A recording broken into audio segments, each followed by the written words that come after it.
ओम शांति, ओम शांति। 10 जनवरी 2026 बाबा ने कहा, मीठे बच्चे, तुम्हारी याद की यात्रा बिल्कुल ही गुप्त है। तुम बच्चे अभी मुक्ति धाम में जाने की यात्रा कर रहे हो। तुम्हारी याद की यात्रा बिल्कुल ही गुप्त है।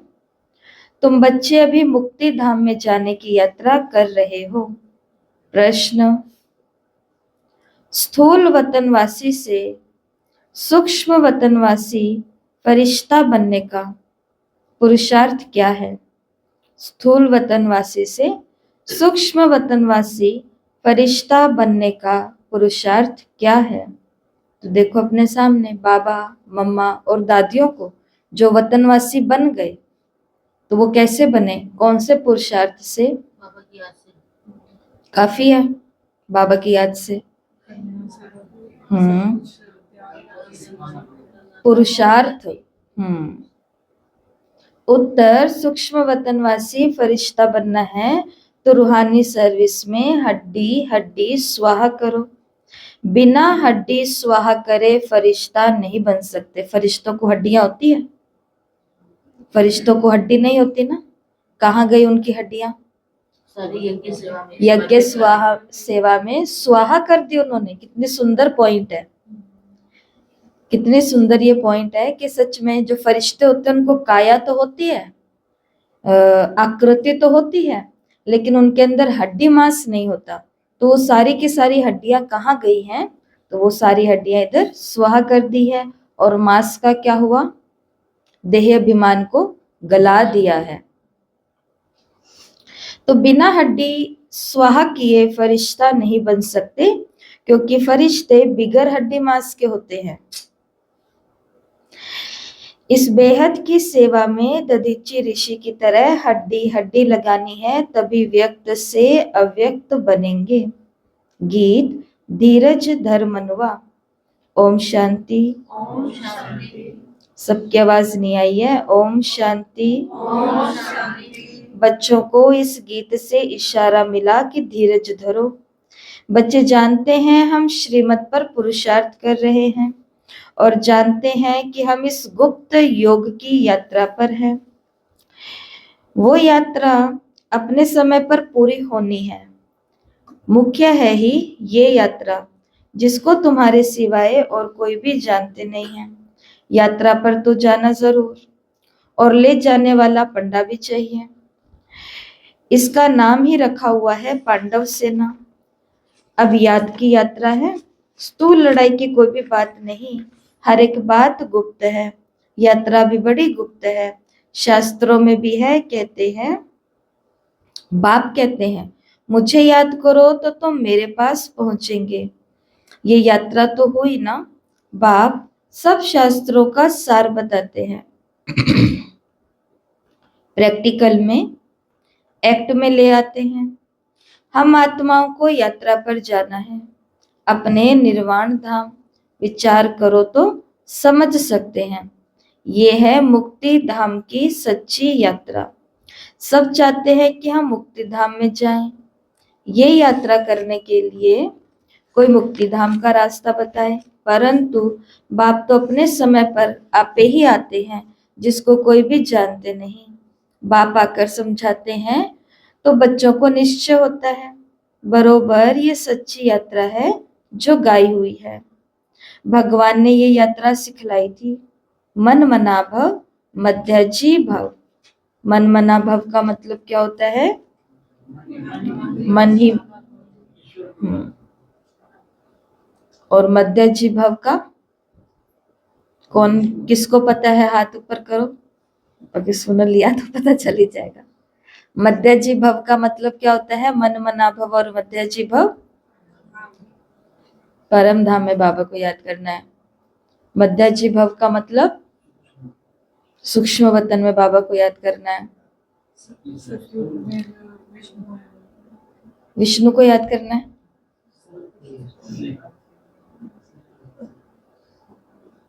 है। बिल्कुल ही नजदीक है बस। मध्याजी भव का मतलब मैं बाबा को याद करना है, फिर दिव्य गुण धारण करने के लिए मैं सत्युग में, अब देवी देवता बने, सत्युग दिखना चाहिए। तो वर्षे को याद करना है। मध्य ब्रह्मा विष्णु और शंकर, इन तीनों में मध्य में कौन खड़ा है? मध्य का मतलब बीच में कौन है? विष्णु। तो मध्य जी भव का मतलब है कि नारायण को विष्णु को तो हमको याद नहीं करना, लेकिन याद करना है कैसे? कि हम भी ये बनने वाले हैं। तो अगर सिर्फ मुक्ति धाम में जाने की बात होती तो बहुत ज्यादा हमें कुछ करना ही नहीं पड़ता, खाली सारा दिन योग में बैठे रहो, कुछ भी सेवाएं मत करो, किसी को भी परिचय मत दो, अपना तन मन कुछ भी सफल मत करो। लेकिन बात तो यहाँ पर आ जाती है ना कि आगे चाहिए भी, इसी दुनिया में भगवान ने कहा तुम्हें वापस आना है, तो जब आना ही वापस यहाँ पर है तो अपना आशियाना तो बढ़िया बना करके जाएं। हड्डी लगाना, ये वही बात होती है ना, इसके लिए ये सभी सेवाएं या हड्डी हड्डी लगाना ये क्यों है? क्यों ब्रह्मा बाबा भी 92-93 साल के होने के बावजूद भी सेवा करते करते गए हैं? तो उसके पीछे कारण यही है कि आना भी वापस नई दुनिया में है। तो बाबा ने कहा तो यात्रा में कौन से दो मंत्र है? मन मना भव और मध्य जी भव, जिसको बाबा कहते हैं अल्फ और बे। अल्फ को याद करो, अल्लाह को याद करो, बे का मतलब अपने आने वाली बादशाही को याद करो। बादशाही को हम पूरा दिन याद करते, कोई उदाहरण देना चाहेगा कैसे याद करते हैं?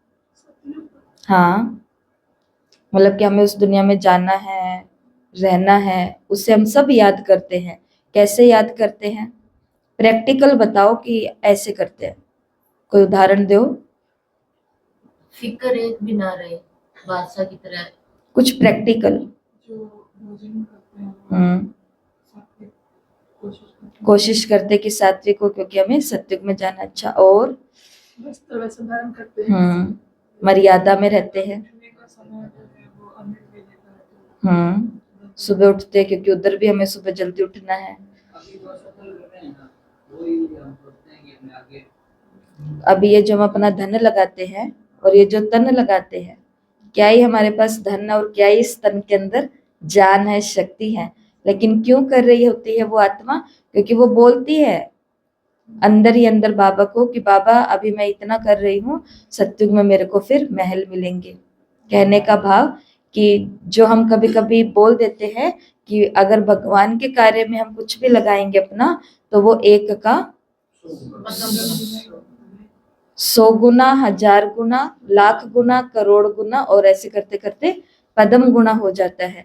तो हमको पदम गुना कहाँ चाहिए? वो पदम गुना चाहिए हमें नई दुनिया में। तो ऐसे हम पूरा दिन याद में भी रहते हैं।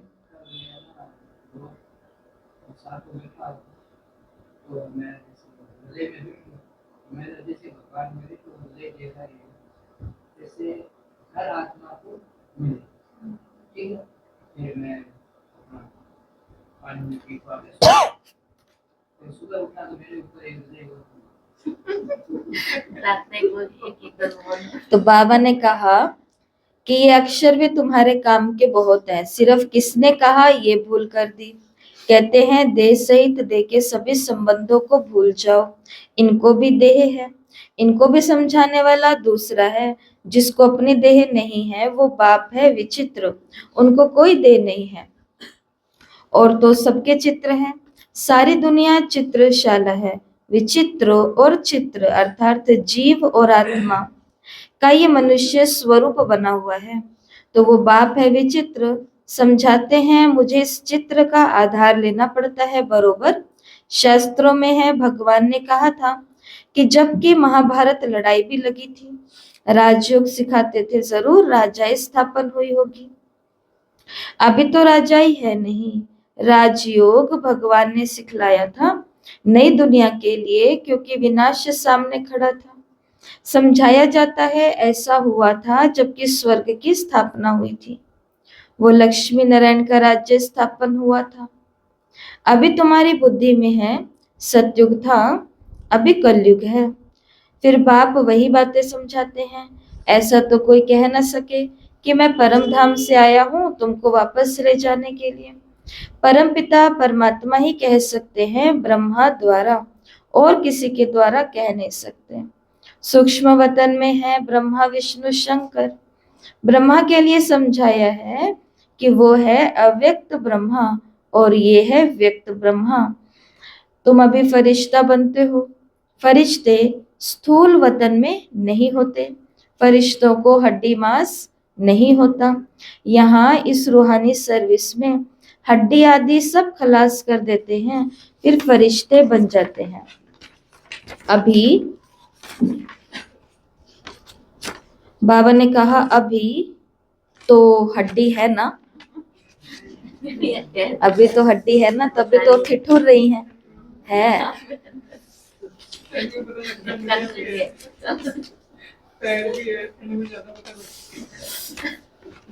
तो ये भी लिखा हुआ है अपनी हड्डियां भी सर्विस में दे दी। गोया अपनी हड्डियां खल्लास करते हैं।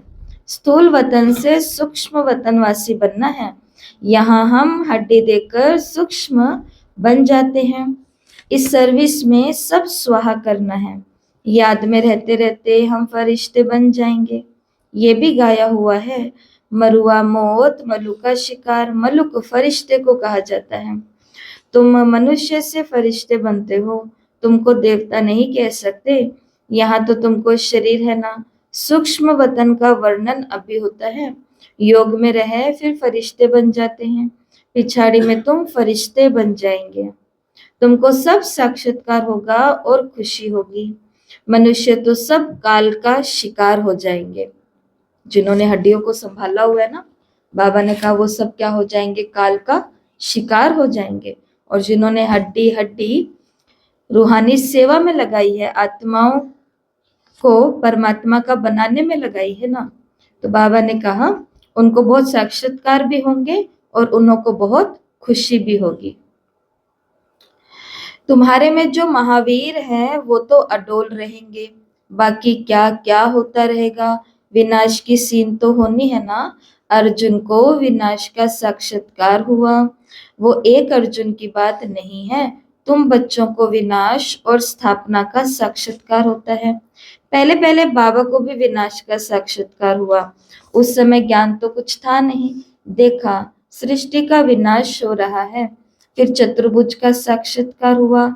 समझने लगे ये तो अच्छा है, विनाश के बाद हम विश्व के मालिक बनेंगे तो खुशी आ गई। समझने लगे कि हम ये बनेंगे। अभी ये दुनिया नहीं जानती कि विनाश तो अच्छा है ना। पीस के लिए प्रयत्न करते हैं। बाबा ने कहा शांति के लिए संसार में प्रयत्न करते हैं, परंतु आखिरी विनाश तो होना है।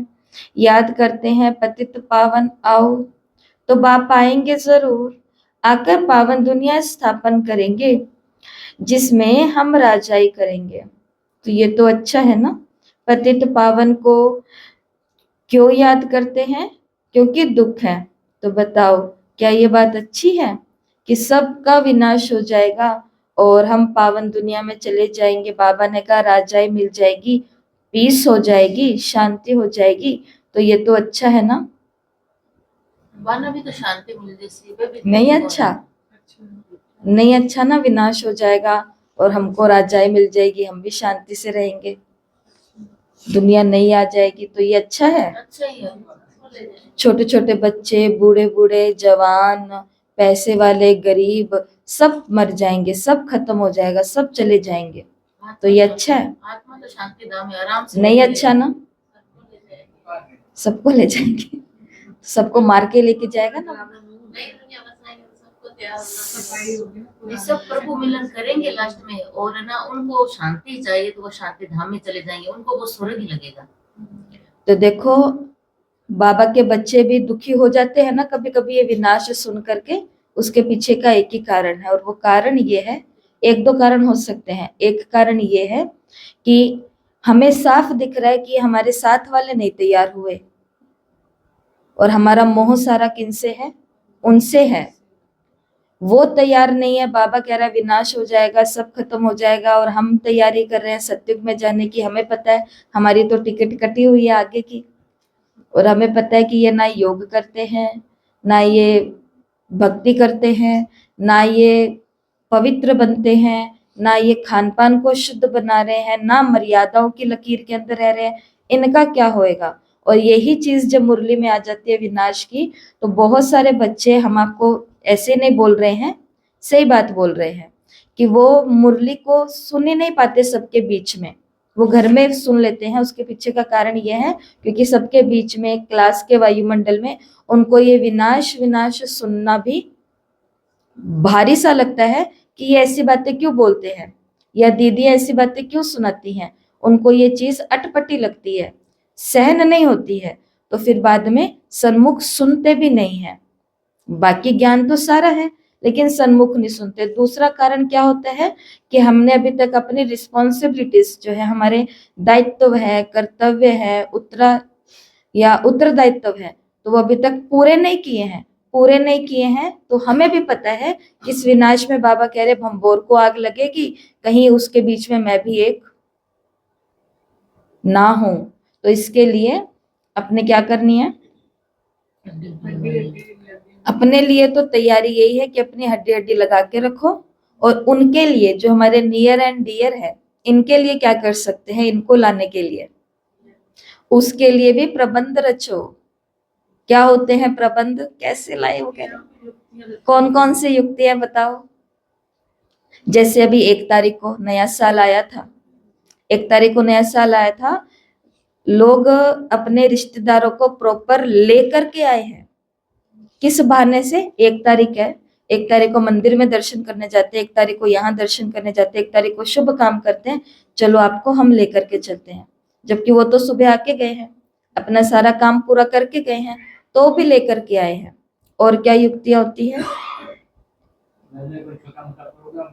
हाँ, घर के अंदर एनिवर्सरियां तो आती होंगी, जन्मदिन तो आते होंगे, कोई शुभ दिन तो आते होंगे। उस दिन, वो दिन ऐसे होते हैं जिस दिन आपके दिन पर आपको कोई ना नहीं कर सकता, इस शुभ घड़ी के लिए कोई ना नहीं कर सकता।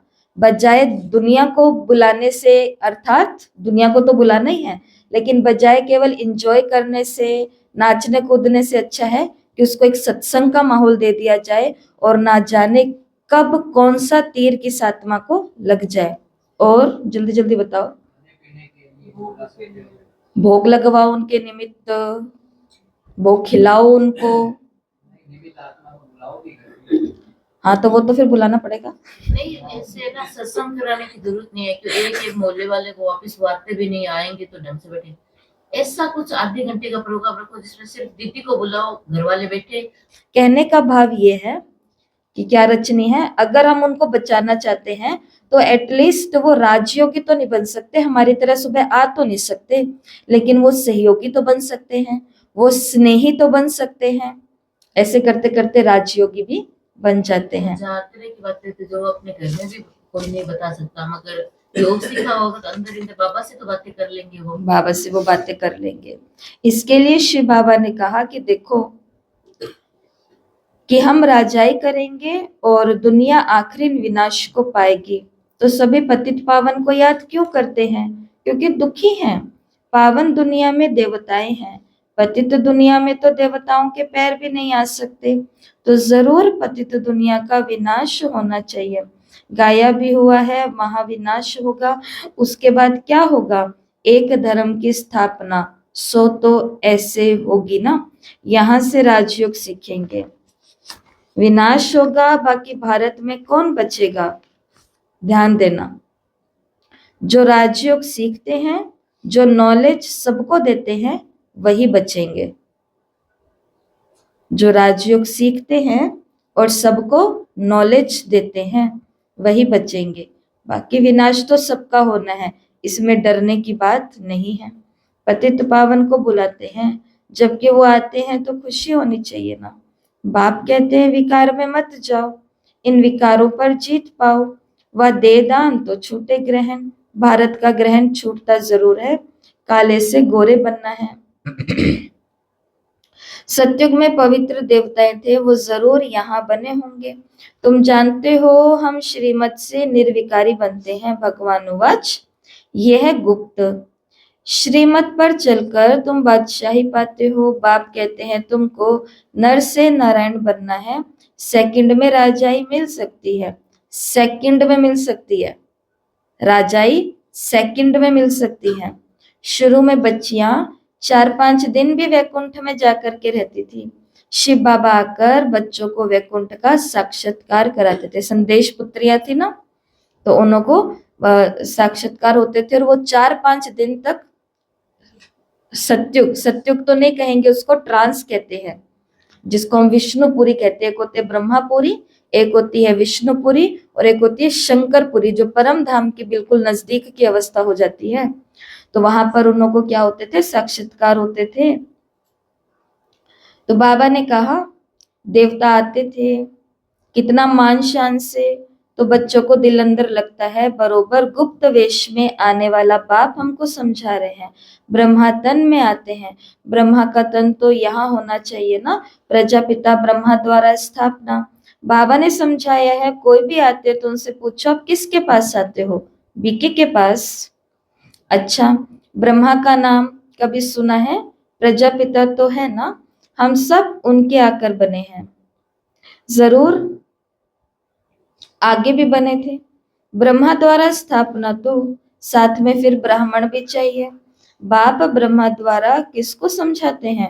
शूद्रों को तो नहीं समझाएंगे। ये है ब्रह्मा मुख वंशावली ब्राह्मण। शिव बाबा ने ब्रह्मा द्वारा हमको अपना बनाया, तो ब्रह्मा किसको समझाएंगे? ब्राह्मणों को। जैसे यज्ञ कौन संभालता है? शूद्र संभाल लेंगे क्या यज्ञ? वो जो हवन वेदी होती है, वहां पर भी किसको बिठाया जाता है? लौकिक रीति से उस ब्राह्मण को बिठाया जाता है, भले कितने भी ऊंच कोटि का व्यक्ति कोई भी वहां बैठा हुआ हो। तो ब्रह्मा कुमार कुमारियां कितने ढेर हैं, कितने सेंटर्स हैं, सब में ब्रह्मा कुमारियां पढ़ाती है। यहाँ हमको दादे का वर्षा मिलता है, भगवान नुवाज तुमको राजयोग सिखाता हूँ। तो ये भी हम सभी को बहुत प्राउड महसूस होना चाहिए कि हम एक ऐसी संस्था से जाकर के जुड़े हैं, जो संस्था पूरे विश्व के अंदर एकमात्र इतनी बड़ी संस्था है जिसकी इंचार्ज केवल कौन होती है? फीमेल। बस नारी ही जिसकी इंचार्ज होएगी। सारा जो काम कारोबार है वो किसके अंडर में होता है? यहाँ पर बहनों के हाथ में होता है। ऐसी कोई संस्था हो सकती है? घर भी हो सकता है एक के हाथ में, हो सकता है। ये तो कहना, हाँ, ये तो कहना बहुत आसान है कि आप ये नहीं लेके आते घर पे, आप ये नहीं लेके आते, आजकल ये नहीं होता, आजकल वो नहीं होता, आजकल ये नहीं, और एक दिन हमको दे दिया जाए ये लो पैसे, सब्जी भी तुमको लेके आनी है, घर से ही बाहर से ये सामान भी तुमको लेके आना है, प्रेस वाले कपड़े भी तुमको लेके आने हैं, फलाना भी तुमको, ढिमकाना भी तुमको। तो एक घर की 4 दीवारी को भी मैनेज करने के अंदर हमारा हिल जाता है सिस्टम। तो हमको कितने सारे लोग चाहिए कि भाई अपने कपड़े यहाँ रखो, अपने जूते यहाँ रखो, अपना खाना इतने बजे खा लो, बर्तन यहाँ पर नहीं यहाँ पर रखो। तो एक घर जहाँ पर हम 2, 4, 5, 6 या ज्यादा से ज्यादा चलो 10 जने मान लो, इतने जने रहते हैं, वहां पर भी मैनेज करने के लिए हमको लगता है ना कि भाई सब थोड़ा थोड़ा करो, मैं अकेली क्यों करूं। तो सोचो, जिस संस्था में हम आकर के भर्ती हुए हैं, या विधाता ने हमको बहुत प्यार से जहां पर लाया है, तो वहां पर भी हम कौन है? वहां पर उस परिवार का हम वही सदस्य हैं जिसको अपने हिस्से का काम खुद करना पड़ेगा। बताऊं एक मजे की बात इस बात पर? जब हम सेंटर पर थे तो वहां पर जैसे सब प्रकार की सब्जियां होती है। अब जैसे पालक की सब्जी होती है जो बहुत देर तक अलग करनी पड़ती है, धनिया पत्ती होती है जो अलग करनी पड़ती है, एक सब्जी होती है आलू की तरह काटी, गाजर की तरह काटी और हुआ, और एक होती है जो पत्ते पत्ते, मेथी है, ये है, सब चीजें हैं। तो हमको बिठा देते थे और फिर बाद में और भी तो काम होते हैं सब चीजें। तो इतना दीदी हर बार बोलते थे कि भाई अपने अपने हिस्से की तो सब्जी काट के जाओ, आपको जितना हिस्सा अपना खाना है, आप बहुत बिजी हो लेकिन कम से कम अपना हिस्सा वाला तो करके जाओ। तो ये सहयोग कितना बड़ा होता है। और ये दीदियों ने कहाँ से सीखा? क्योंकि ये बाबा की पालना ऐसी थी, दादियों की पालना ऐसी थी, और सब बहनें बिजी होती थी, लेकिन फिर भी उधर कैलाश दीदी भी अपना कर रहे हैं, वो कहते ये मैंने मेरे हिस्से का कर लिया क्योंकि सब बिजी है ना, सबको कुछ ना कुछ करना है ना, तो इसके लिए। तो फैमिली ये होती है। अब हम भी देखें, हम जिस स्कूल में या जिस फैमिली में आए हैं, हम अपने हिस्से का सारा काम कर रहे हैं क्या? या हम ये देख रहे हैं ये तो इतना ही करते हैं, मैं भी इतना ही करूंगी, ये कर ही रहे हैं, फिर मेरे करने की क्या जरूरत है? वो तो कर रहे हैं तो कर रहे हैं, उनका भाग्य बनेगा, लेकिन मेरे हिस्से की सब्जी मैं काटूंगी नहीं तो दूसरा मेरे को अपनी थाली से नहीं देने वाला। अपने कर्तव्य, अपनी जिम्मेवारियां, अपने हिस्से की ढूंढनी पड़ती है। और इसी को ही बाबा ने कहा फिर आप अपनी राजधानी खुद स्थापन करते हो। तो तुम देखते हो कितने सेंटर्स हैं और सब पर पढ़ाने वाली है ब्रह्मा कुमारियां। वर्षा मिलता है दादे से। यहाँ पर दादा किसको कहा गया है? शिव बाबा को। भगवानुवाच तुमको राजयोग सिखलाता हूँ। वो निराकार होने के कारण इनके शरीर का आधार लेकर हमको नॉलेज सुनाते हैं। प्रजापिता के तो सब बच्चे होंगे ना, हम हैं प्रजापिता, ब्रह्मा कुमार, ब्रह्मा कुमारियां। शिव बाबा है दादा, उन्होंने अडॉप्ट किया है। तुम जानते हो हम दादे से पढ़ रहे हैं ब्रह्मा द्वारा। ये लक्ष्मी नारायण दोनों स्वर्ग के मालिक है ना। भगवान तो एक ऊंचते ऊंच निराकार ही है। बच्चों को धारणा बड़ी अच्छी होनी चाहिए। पहले पहले समझाओ, दो बाप हैं भक्ति मार्ग में, स्वर्ग में है एक बाप। पारलौकिक बाप द्वारा बादशाही मिल गई, फिर उनको याद क्यों करेंगे? दुख है ही नहीं जो याद करना पड़े। गाते हैं दुख हरता सुख करता, वो अभी की ही बात है। जो पास्ट हो जाता है उसका गायन होता है।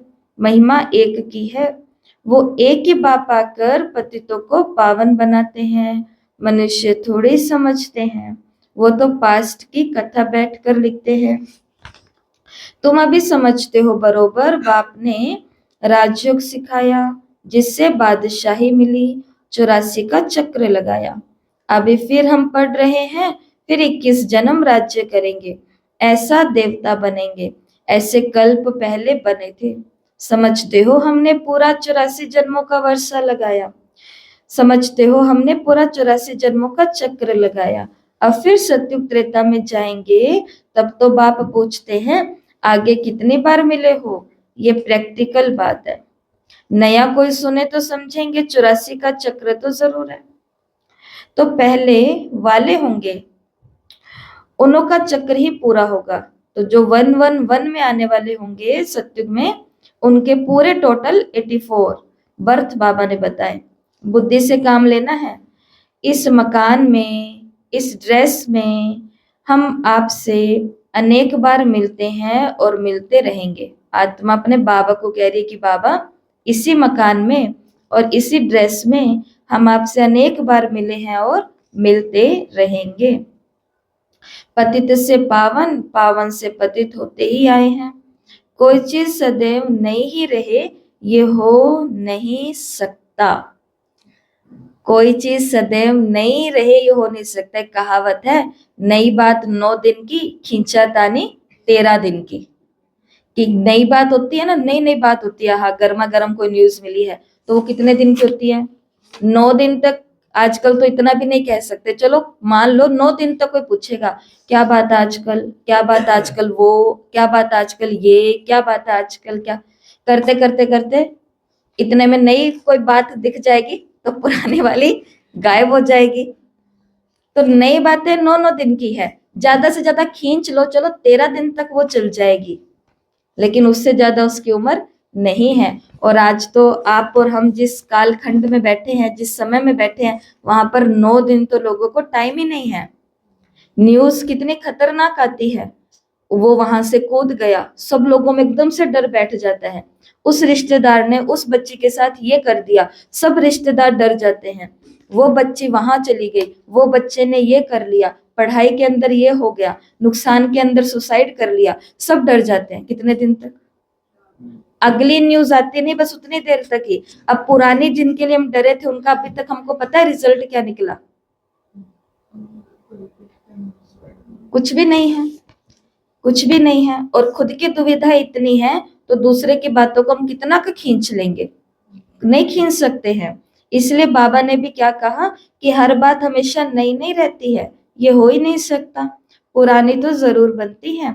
हर चीज सतो रजो तमो में आती है। इसके लिए जो हमारे जीवन के बुरे बुरे अनुभव हैं या बुरे जो दिन चल रहे हैं, तो उनके अंदर उदास नहीं होना, क्योंकि ये दिन गुजर जाएंगे। गुजर जाएंगे। दिन गुजर जाएंगे, कोई बात नहीं, बातें भी गुजर जाएंगी, लेकिन हम नए होंगे, एक नए अनुभव के साथ, नई शक्तियों के साथ। इसके लिए जीवन का कोई भी नुकसान, जैसा कि थोड़े दिन पहले बाबा ने कहा, नहीं करना होता। अभी तुम बच्चे जानते हो नई दुनिया आ रही है, उसको स्वर्ग कहा जाता है, ये है नर्क, वो है पावन दुनिया। बहुत पुकारते हैं, हे पतित पावन आकर हमको पावन बनाओ, क्योंकि दुख जास्ती होता है ना। परंतु ये नहीं समझते कि हम ही पूज्य, हम ही पुजारी बने, द्वापर में पुजारी बने। अनेक धर्म हो गए, बरोबर पतित से पावन, पावन से पतित होते आए हैं। भारत के ऊपर ही खेल है। तुम बच्चों को अब स्मृति आई है, अब तुम शिव जयंती मनाते हो, बाकी और कोई शिव को जानते नहीं, हम जानते हैं। बरोबर हमको राजयोग सिखलाते हैं। ब्रह्मा द्वारा स्वर्ग की स्थापना हो रही है, जरूर जो योग सीखेंगे, स्थापना करेंगे, राज्य भाग्य भी वही पाएंगे। तैयारियां चल रही है क्या शिव जयंती की? चल रही है। तो बाबा ने कहा, जो दूसरी बारी बोला आज बाबा ने मुरली में, जो योग सीखेगा, जो स्थापना करेगा, राज्य भाग्य भी वही पाएगा। हम कहते हैं बरोबर, हम कल्प कल्प बाप से ये राजयोग सीखे हैं। बाबा ने समझाया है, अभी ये 84 जन्मों का चक्र पूरा होता है, फिर नया चक्र लगाना है। चक्र को तो जानना चाहिए ना, भले ये चित्र ना हो तो भी तुम समझा सकते हो। समझा सकते हैं ना ज्ञान चित्र के बिना? बताओ हाँ या ना। समझा सकते हैं। किसी को मेडिटेशन के बारे में, राजयोग के बारे में बता सकते हैं ना? बता सकते हैं। कोई बीमार है तो उसको बता सकते हैं ना कि आपको कैसे योग करना है। कोई के जीवन में बच्चों को लेकर के, पति या पत्नी को लेकर के तनाव आया है, तो उनको हम बता सकते हैं ना राजयोग कैसे करना है, मुरली से शक्ति कैसे खींचनी है। एक आत्मा को थोड़े दिन पहले बताया कि आप इसको एक पन्ना नहीं समझो कि ये क्या है, याद ही नहीं होती है। आप ये समझो कि एक एक शब्द मेरे अंदर ऊर्जा को मैं आत्मा खींच रही हूँ, ये एक ऊर्जा है, इसको मैं खींच रही हूँ। और मेरे को नहीं पता था, लेकिन उन्होंने आगे से खुद का ही चला करके मैसेज आया कि दीदी मैं रोज मुरली पढ़ रही हूँ। हाँ, याद नहीं रहती है, लेकिन मैं रोज पढ़ रही हूँ। रोज पढ़ना इसको, ये कम बात नहीं है। और वो भी उन्हों के लिए जिनके पास ना सेंटर है, ना बहनें हैं, ना वो जाते हैं, ना उनका मन है, उन्हों के लिए भी। तो इसके लिए ये हम क्या बात कर रहे हैं कि बाबा, हाँ, कि हम समझा सकते हैं ना कि मुरली सुनने से, मुरली पढ़ने से आपको क्या होएगा, बता सकते हैं, निकाल सकते हैं। बहुत अच्छा।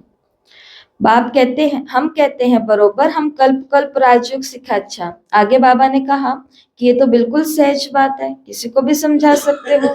बरोबर, भारत स्वर्ग था, अब नर्क है। सिर्फ वो लोग समझते हैं कलयुग अजुन बच्चा है। तुम कहते हो ये कलयुग का तो अंत है, चक्र पूरा होता है। बाप समझाते हैं, मैं आता हूँ पतित दुनिया को पावन बनाने। तुम जानते हो हमको पावन दुनिया में जाना है, तो मुक्ति, जीवन मुक्ति धाम, शांति धाम, सुख धाम और दुख धाम को समझते हो, परंतु तकदीर में नहीं। तो फिर ये ख्याल भी नहीं करते कि क्यों ना हम सुख धाम में जाएं। बरोबर, हम आत्माओं का घर वो है शांति धाम। वहां आत्मा को ऑर्गन्स ना होने के कारण कुछ भी बोलती नहीं है। शांति वहां सबको मिलती है। सतयुग में है एक धर्म। ये अनादि अविनाशी वर्ल्ड ड्रामा है, जो चक्र लगाता ही रहता है। आगे बाबा ने कहा, आत्मा कभी विनाश नहीं होती। शांति धाम में भी थोड़ा समय ठहरना ही पड़े, ये बहुत समझ की बात है। कलयुग है दुख धाम, कितने अनेक धर्म है, कितना हंगामा है। जब बिल्कुल दुख धाम होता है तभी बाप आते हैं, दुख धाम के बाद फुल सुख धाम है। दुख धाम के बाद क्या है? फुल सुख धाम। शांति धाम से हम आते हैं सुख धाम में और फिर बाद में दुख धाम बनता है। सतयुग में है संपूर्ण निर्विकारी और यहाँ पर है संपूर्ण विकारी। ये समझाना तो बहुत सहज है ना, ये समझा सकते हैं ना हम किसी को। हम किसी को कहे कि आप, कोई हमसे पूछा आप रोज मुरली क्लास में क्यों जाते हो, इतने ठंड में घर बैठ के पढ़ लिया करो, तो क्या कहेंगे अंजलि बहन?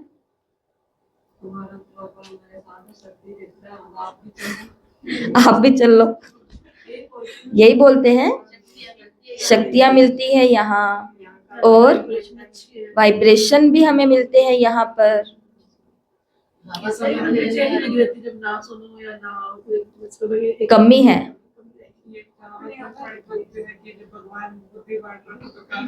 सो रहे थे तो क्यों? क्योंकि हमें स्वर्ग में जाना है। फिर उनको हम कहेंगे आप भी चलो, आपको भी हम लेकर के चलते हैं। वो कहेंगे ना जी बहन जी, हमारा तो स्वर्ग यहीं पर ही है, हमें तो रजाई के अंदर ही स्वर्ग मिलता है। फिर वो मौका होता है जहां पर हम उनको बताएंगे ये स्वर्ग नहीं है, देखो पूरा दिन कितना हमारा नुकसान हो रहा है, घर के अंदर कितने हमारे तनाव हो रहे हैं। घर के अंदर 4 जी रहते हैं, लेकिन चारों जी कहाँ है? चारों जी एक साथ में है ही नहीं, चारों जी अलग अलग 4 जी के पास भटक रहे हैं। कितना दुख है ये, कितने दुख की बात है ये, है ना। लेकिन धीरे धीरे धीरे, जैसा कि जमुना बहन ने बोला कि धीरे धीरे धीरे हम सभी क्या हो जाते हैं? एक हो जाते हैं। तो और फिर हमको महसूस होता है कि पहले तो मैं नरक में थी, अब मैं कहाँ हूँ? स्वर्ग में हूँ। बहू आए इनके, आकर के बोलते कि दीदी हमारे तो बहुत ही बढ़िया हो गया। मैंने कहा कि अच्छा। कहते कि मम्मी उधर जाकर के आए तो अब उनका सात्विक भोजन हो गया, तो घर में सात्विक भोजन बनाते हैं। कहते मेरा तो काम ही आसान हो गया, खाना जल्दी बन जाता है, तड़का वड़का कुछ नहीं लगाना पड़ता। बताओ, इतने खुश, वो इतने खुश होकर के बता रही है। मैंने कहा कि ऐसा तो बहू वाला मटेरियल पहली बार ही देखा है कि जो खुश हो रही है कि सब्जी जल्दी बन जाती है। हमारा तो सबका अच्छा हो गया दीदी, सबका अच्छा हो गया, मेरा तो और भी अच्छा हो गया। तो कितनी सुंदर ये बात है। धीरे धीरे धीरे मेरे मुझ आत्मा को महसूस होता है कि मेरा घर था, याद करना है, करते हैं। तो ऐसा बाबा ने कहा तुम समझते हो तो तुम औरों को भी समझा सकते हो। और 2 शब्द बस बाबा ने आगे बोले, हिम्मत चाहिए। सामने वाली आत्मा समझेगी, वो आपकी बेटी हो, चाहे बहू हो, चाहे सास हो, चाहे देरानी, चाहे जिठानी, चाहे कोई भी हो। लेकिन एक तो वो शरीर का रिश्ता घुमाना पड़ेगा हमको, आत्मा देखना पड़ेगा बहुत ही ज्यादा। फिर शिव बाबा के साथ पहले मीटिंग में अमृत वेले उसके सारा का सारा कार्यक्रम फिक्स कर देना है, और फिर जा करके सही मौके पर सही टाइम पर उस आत्मा को सही बाण लगाने हैं, तो वो आत्मा समझेगी। लेकिन हिम्मत किसकी चाहिए? हमारी। और हम, हिम्मत है नहीं तो हम सीधा क्या बोल देते हैं? ये नहीं सुनेंगे। भगवान कहते तथास्तु, ये नहीं सुनेंगे। ऊपर से भगवान ने वो ठप्पा लगा दिया। हिम्मत करो। कल ब्रह्मा बाबा का उदाहरण बताया ना कि घर हाथ से जा रहे हैं, 400 लोगों को रखना है, सब चीजें। 400 लोग का मतलब 400 लोग नहीं है, इतने सारे बिस्तरे हैं, इतने सारे तकिया, रजाई, बर्तन, पतीले, कढ़ाई, चम्मच, थालियां, कटोरियां, टेंट, जूते, चप्पल, कितना कुछ है। तो वो सब, लेकिन बाबा ने क्या कहा? कोई बात नहीं, सरकार के हाथ में नहीं है तो नहीं है, लेकिन बच्चे तुम मेहनत करो, हमको मिल जाएगा। तुम मेहनत करो, क्योंकि मेहनत करना ही अर्जुन तेरा कर्तव्य है। नए नए जुड़े थे तब सब कहते थे ये नहीं सुनेंगे, जेनी है क्या, ये कट्टर बहुत होते हैं, ये नहीं सुनेंगे। वो बाबा को पता है। और अब बाबा ने वो करके दिखाया, सबको करके दिखाया। तो हिम्मत चाहिए। कहाँ पे जाकर के समझाओ? लिखा हुआ है ना कि हनुमान तो सत्संग में पीछे जुतियों में जाकर के बैठता था।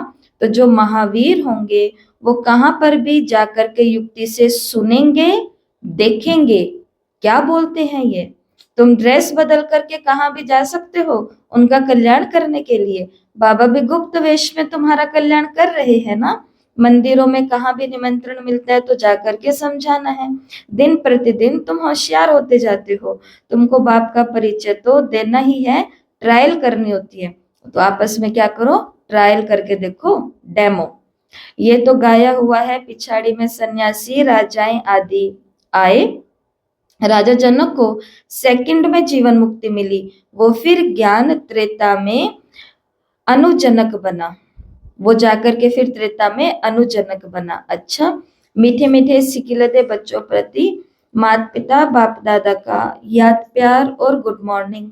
रूहानी बाप की रूहानी बच्चों को नमस्ते।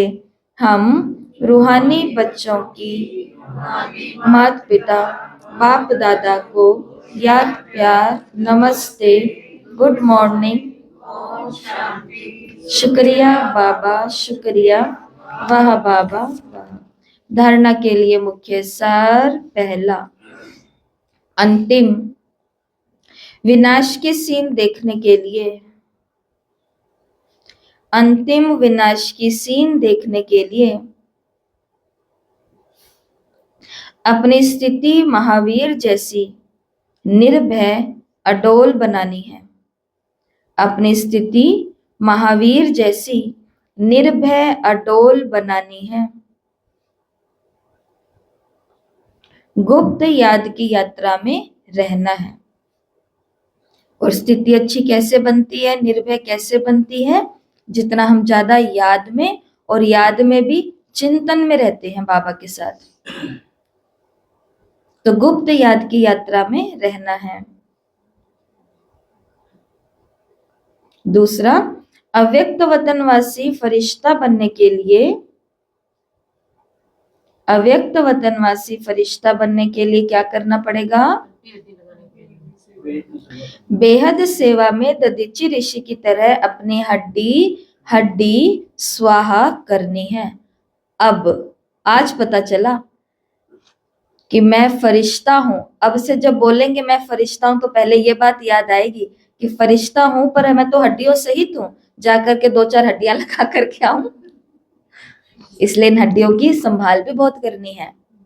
अच्छे से खाना है, अच्छे से सोना है, अच्छे से दवाई पानी करनी है, डॉक्टर का अच्छे से कहना मानना है, परहेज रखने हैं। हड्डियां का संभाल करी हुई होगी तो हड्डी भगवान को आकर के देंगे ना, लेकिन हड्डी के संभाल नहीं रख रहे हैं, ऊपर से बाबा को आके बोल रहे बाबा मेरी हड्डी में दर्द, आप सही करो। बाबा कह रहा है कि तू दे हड्डी मेरे को, हम कह रहे नहीं आप सही करो। अब उसको पता है सही कर दूंगा तो सही होने के बाद ये क्या करेगा, क्योंकि संस्कार सेवा के नहीं है, तो हड्डी सही होते हम कहाँ भागेंगे? फिर उस दुनिया में भागेंगे उनको राजी करने के लिए। तो ना, बाबा को कहो कि बाबा सही तो करूंगी मैं, और सेवा में लगाओगे आप इनको, तो कुछ प्रयत्न करने हैं। हड्डी हड्डी यज्ञ में स्वा करनी, और फिर क्या बन जाना है? वतनवासी फरिश्ता बन जाना है। आज प्यारे बाबा ने हमें वरदान दिया, पहली श्रीमत पर विशेष अटेंशन दे। पहली श्रीमत पर विशेष अटेंशन दे। फाउंडेशन को मजबूत बनाने वाले, फाउंडेशन अर्थात नींव, जड़, फाउंडेशन को मजबूत बनाने वाले सहज योगी भव, सहज योगी भव। बाप दादा की नंबर 1 श्रीमत है। कौन सी है पहली श्रीमत? तो पहली नंबर 1 श्रीमत है कि अपने को आत्मा समझकर बाप को याद करो। यदि आत्मा के बजाय अपने को साधारण शरीरधारी समझते हो तो याद टिक नहीं सकती। वैसे भी कोई 2 चीज को जब जोड़ा जाता है तो पहले उन्हें समान बनाया जाता है। ऐसे ही आत्मा समझकर याद करो तो याद सहज हो जाएगी। ये श्रीमत ही मुख्य फाउंडेशन है। तो आज पहली श्रीमत कौन सी याद कराई बाबा ने? मैं आत्मा हूँ, मैं शरीर नहीं हूँ। इस बात पर बार बार अटेंशन दो तो सहज योगी बन जाएंगे। आज का स्लोगन है, कर्म आत्मा का दर्शन कराने वाला दर्पण है।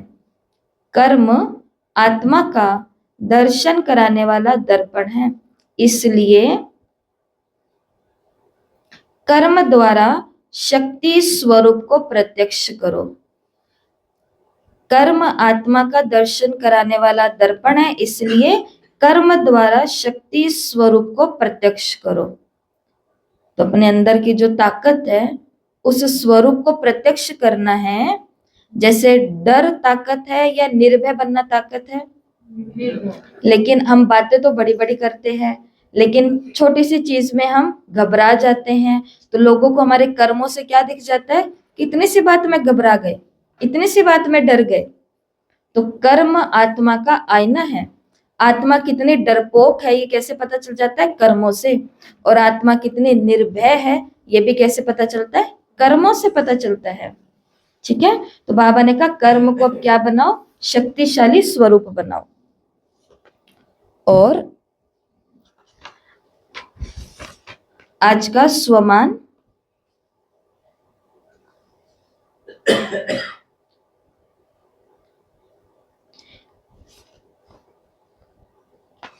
मैं ब्रह्मा बाप समान पुराने आकर्षणों से मुक्त फरिश्ता हूं। मैं ब्रह्मा बाप समान पुराने आकर्षणों से मुक्त फरिश्ता हूं। तो आज 10 जनवरी 2026 है। ब्रह्मा कुमारी माउंट आबू की तरफ से अव्यक्त मास के लिए विशेष पुरुषार्थ आया है और मधुबन से आया हुआ स्वमान है, मैं ब्रह्मा बाप समान सर्व बंधनों से मुक्त जीवन मुक्त आत्मा हूं। आज का योग अभ्यास क्या है? ब्रह्मा बाप समान देह के संबंध, देह के पदार्थों के बंधन से मुक्त, पुरानी दुनिया के आकर्षण से परे अपने फरिश्ता और निराकारी स्वरूप का अनुभव कर रही हूं। तो आज जब जब योग में बैठेंगे, कर्म योग करेंगे, तो क्या अनुभव करना है? देह के संबंध, देह के ये सब जो पदार्थ हैं और जो भी पुराने आकर्षण हैं, उन सभी से मैं क्या हो रही हूँ? परे हो रही हूँ, न्यारी हो रही हूँ, बंधन मुक्त हो रही हूँ। आज की विशेष धारणा है, सारे दिन अटेंशन रहे कि मुझे जीवन मुक्त फरिश्ता बनना ही है, जीवन मुक्त फरिश्ता बनना ही है, कोई भी बंधन में नहीं। और आज के अव्यक्त इशारे हैं, ब्राह्मण स्व फरिश्ता अर्थात जीवन मुक्त, जीवन बंद नहीं, ना देह का बंधन, ना देह के संबंध का बंधन, ना देह के पदार्थों का बंधन। अगर अपनी देह का लगाव खत्म किया तो देह के संबंध और पदार्थ का बंधन आपे ही खत्म हो जाएगा। ऐसे नहीं कोशिश करेंगे। बाबा ने कहा कोशिश शब्द सिद्ध करता है कि पुरानी दुनिया की अभी कशिश है। जब सुना था ना, अभी पीछे मुरलिया भी गई 1974 या 72 की मुरली थी, जिसमें बाबा ने कहा कोशिश करना अर्थात फेल होना, ये बाबा ने कहा था। तो कोशिश करना, इससे क्या सिद्ध होता है कि पुरानी दुनिया में अभी कशिश है। इसलिए कोशिश शब्द को समाप्त करो, देहाभिमान को छोड़ो। ठीक है, तो ये है आज के अव्यक्त इशारे। ओम शांति।